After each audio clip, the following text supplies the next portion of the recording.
Nagpatawag ng mga media ang Bureau of Customs Port of Davao matapos makasabat ng isang kontrabando na balak sanang palusutin sa Port of Davao nitong nakaraang linggo. Ayon sa record ng BOC, dumating sa Port of Davao noong March 12 itong 40-footer container van na galing South Korea at naka-address sa consignee na 429 Enterprises ng Bunawan, Davao City.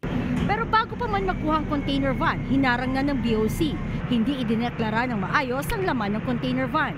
Batay sa papel ng BOC, dump truck at truck parts lang ang laman nito. Pero nang masuri sa x-ray machine, nalaman na mayroon pang SUV. We are forced to examine the goods. Binuksan namin yung container. Tapos nakita talaga namin, positive talaga.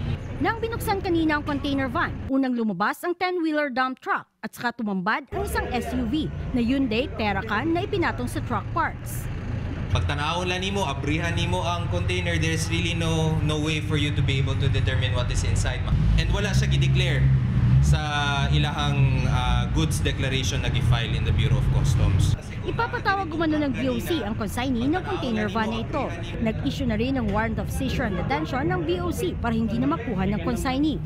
We will issue a WSD, embargohon namo, and then kung ang order sa Office of the Commissioner and the President is to destroy, then we will destroy. Magmula nang winasak ng bulldozer at excavator ang mga luxury cars noong Pebrero sa BOC Port of Davao, ito na pinakaunang kontrabando na nasabat sa Port of Davao.